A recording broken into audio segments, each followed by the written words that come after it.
ये चतुर्वेदी परिवार है। इस परिवार के मुखिया दीनदयाल जी है, जो पेशे से स्कूल के हेडमास्टर है। ये उनकी पत्नी मीना और ये बेटा धीरज, जिसका ट्रकों का बिजनेस है, और ये बहू पूनम। चतुर्वेदी परिवार बहुत ही खुशहाल और संतुष्ट परिवार है। अरे बहू आओ, शतरंज खेलते हैं। नहीं बाबूजी, हम हमेशा हार जाते हैं। आप इनके साथ खेलिए। हारता तो मैं ही हूँ हमेशा, पर बाबूजी हम खेलेंगे। वैसे भी जब तक पराठे नहीं बनते मेरे पास करने को है ही क्या। आप लगाओ बाबूजी। ये हुई ना बात। बाप बेटे शतरंज खेलने बैठ गए।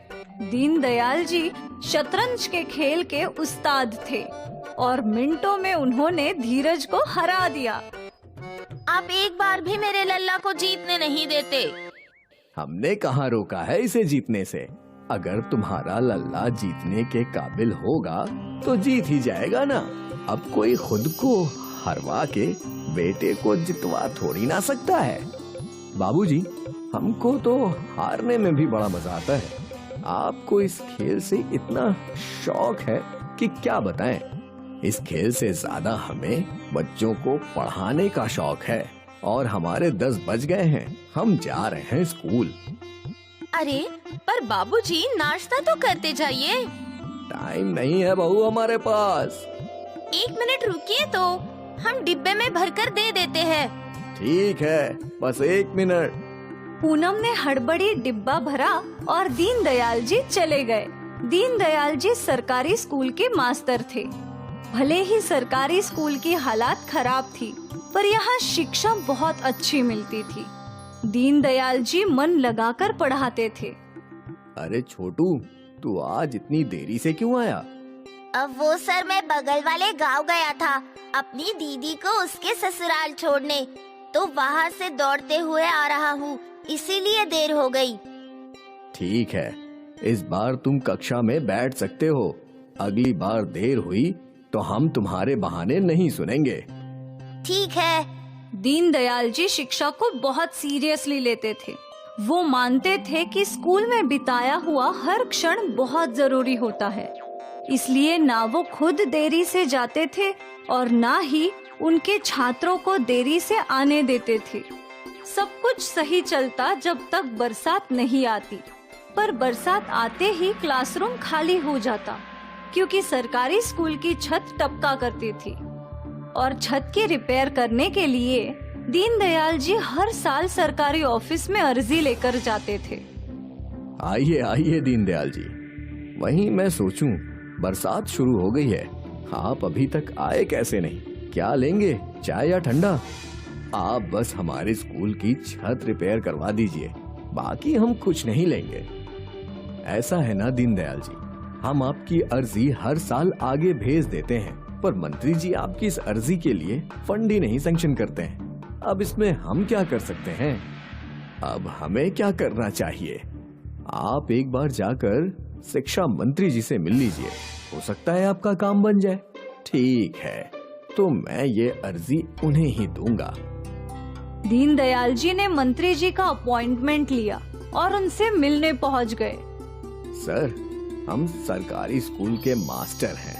हमारे स्कूल की छत पिछले 4 सालों से टपक रही है। हर साल हम सरकारी ऑफिस के चक्कर लगाते हैं। कृपा होगी अगर आप एक बार हमारी अर्जी स्वीकार कर लें और अधिकारियों को आदेश दें।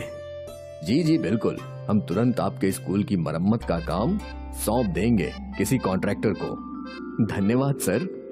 आज दीनदयाल जी खुश थे कि जल्द ही उनके स्कूल की छत की मरम्मत होने वाली थी। वो जलेबियां लेकर घर पहुँचे। क्या बात है बाबूजी, आज आप बहुत खुश हैं? खुशी की बात ही है। आज हम शिक्षा मंत्री से मिलकर आए हैं। उन्होंने हमारी अर्जी स्वीकार कर ली है। अब जल्द ही स्कूल की छत रिपेयर होगी। अरे वाह, ये तो बहुत अच्छी बात है। अच्छा है, आप वापस दिन भर स्कूल में रहेंगे तो यहाँ हमारी परेशानी कम होगी। क्या? ये खबर सुनकर पूरा परिवार खुश था। सब जानते थे कि दीनदयाल जी को शिक्षा से कितना प्रेम था। इस बात को कुछ दिन बीत गए। अब तक कोई काम शुरू नहीं हुआ, इसलिए पता लगाने के लिए दीनदयाल जी वापस सरकारी ऑफिस गए। क्या हुआ दीनदयाल जी, आज आप वापस यहाँ? हम मंत्री जी को मिलकर आए थे। उन्होंने कहा था कि वो जल्द ही स्कूल का कॉन्ट्रैक्ट किसी को देकर मरम्मत का काम शुरू करवाएंगे, लेकिन अब तक कुछ शुरू नहीं हुआ। हमें तो ऐसी कोई हिदायत नहीं मिली ऊपर से। लगता है मंत्री जी ने आपकी बात सुनी भी और भूल गए। क्या हम अभी उनके पास जाकर उन्हें याद दिलाकर आते हैं? कोई फायदा नहीं दीनदयाल जी, मंत्री जी फॉरेन ट्रिप पर गए हैं 1 महीने के लिए। 1 महीना? बाप रे, तब तक स्कूल बंद रखना पड़ेगा और कोई उपाय भी नहीं है। दीनदयाल जी मायूस हो गए। दीनदयाल जी ने अपने घर वालों को ये सारी बातें बताई। अब क्या बाबूजी? पता नहीं, सोचे थे जल्द ही स्कूल शुरू होगा, पर लगता नहीं है।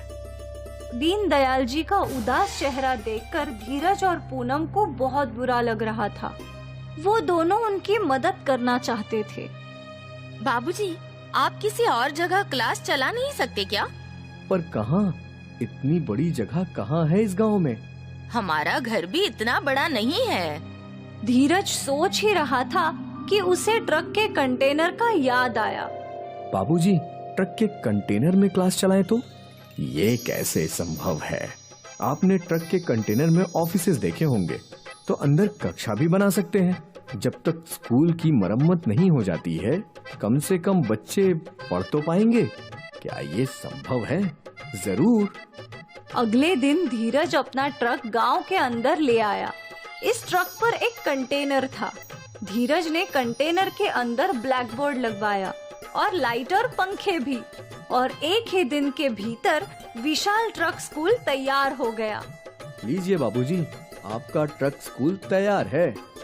अगले ही दिन से गांव के सारे बच्चे ट्रक स्कूल में पढ़ने आने लगे। अब बरसात की कोई परेशानी नहीं थी।